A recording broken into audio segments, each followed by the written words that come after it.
वैसे सर याद करें तो योगी जी ने भी जब बात कही तो किसी चुनाव के लिए नहीं दिया था ये नारा। ना, बिल्कुल नहीं। बटोगे तो कटोगे। चुनाव, मुझे लगता नहीं कि उस समय उनके मन में भी चुनाव की कोई बात थी। वो संदर्भ जो है उस समय ताज़ा संदर्भ बांग्लादेश का था। जो कुछ हो रहा था, जिसका तरह की प्रतिक्रियाएं हो रही थी और जिस तरह की प्रतिक्रियाएं नहीं हो रही थी उन दोनों को लेकर, कि कहा जा रहा था कि वो तो बांग्लादेश के हिंदू हैं, आपसे क्या मतलब, वो मरे या जिए आपसे क्या मतलब, आपके देश में तो नहीं हो रहा है।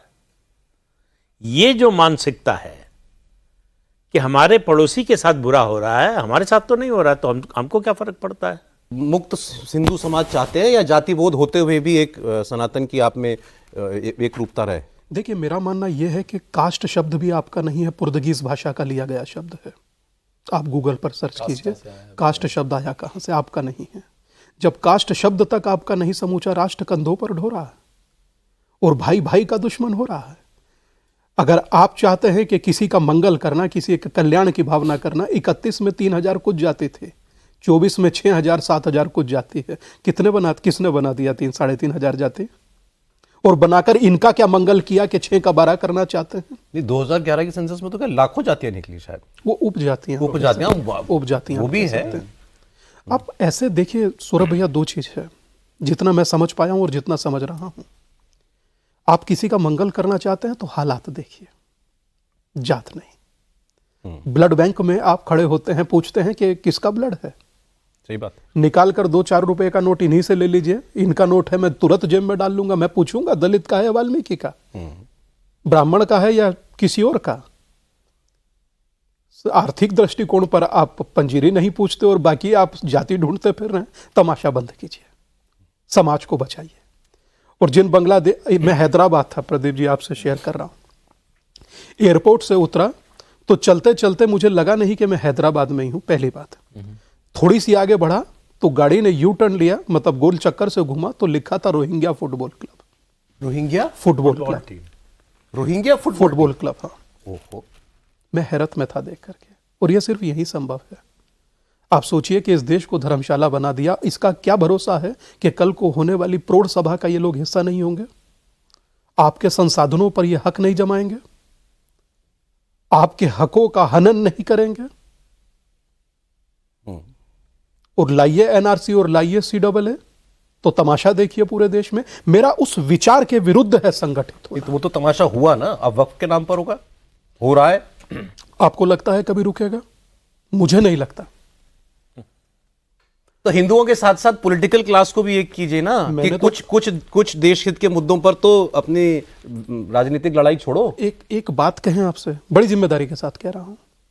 आप लोग पॉलिटिकल दृष्टिकोण से देखते हैं क्योंकि गिरिराज सिंह एक बीजेपी के मिनिस्टर हैं, सांसद हैं, मगर मैं अपने जितना मैं समझ पाया या एक दशकों से जितना समझ रहा हूं, गिरिराज सिंह होना आसान नहीं है दादा।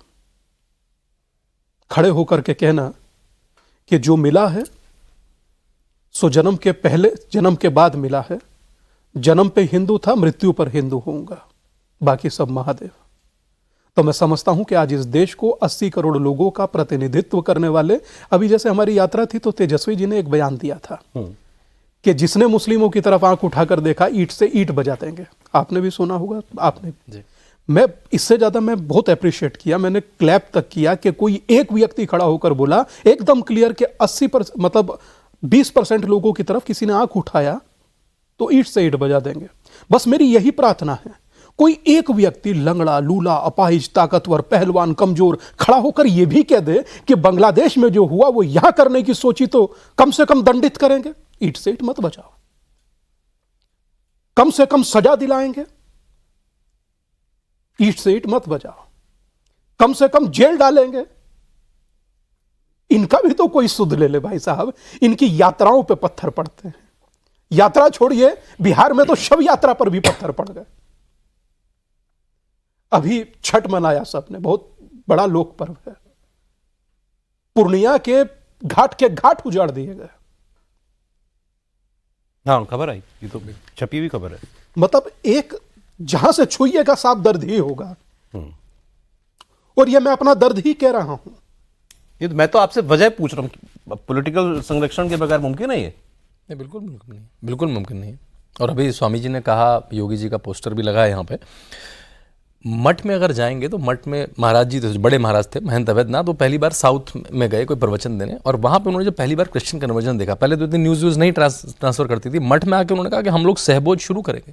वो पहली बार बनारस में उन्होंने सारे साधुओं को इकट्ठा करा, कहा कि हम डोम राजा के घर में खाना खाएंगे। कई साधुओं ने भी थोड़ा उनसे किनारा किया, और फिर आके जो खिचड़ी का कार्यक्रम होता है मठ में, बड़ा कार्यक्रम होता है, सब लोग अपने चावल दान करते हैं, फिर उसी से खिचड़ी बनती है, किसने दान करी, किसका चावल था, कौन किसने हाथ लगाया, और फिर वो गांव-गांव में बंटती है। वो तो ये वहाँ पे पुराना चला आ रहा है, जिस परंपरा से योगी आदित्यनाथ आते हैं वहाँ पे पुरानी परंपरा है कि बट के नहीं रहना। जातियों में कौन खाना बना रहा है, कौन उसे सर्व कर रहा है, किस गांव में जा रहे हैं, ये योगी आदित्यनाथ का 20 साल का जीवन है, उसको उन्होंने आज राजनीतिक शब्दावली दे दी जो राजनीति में इस्तेमाल भी हो जाए।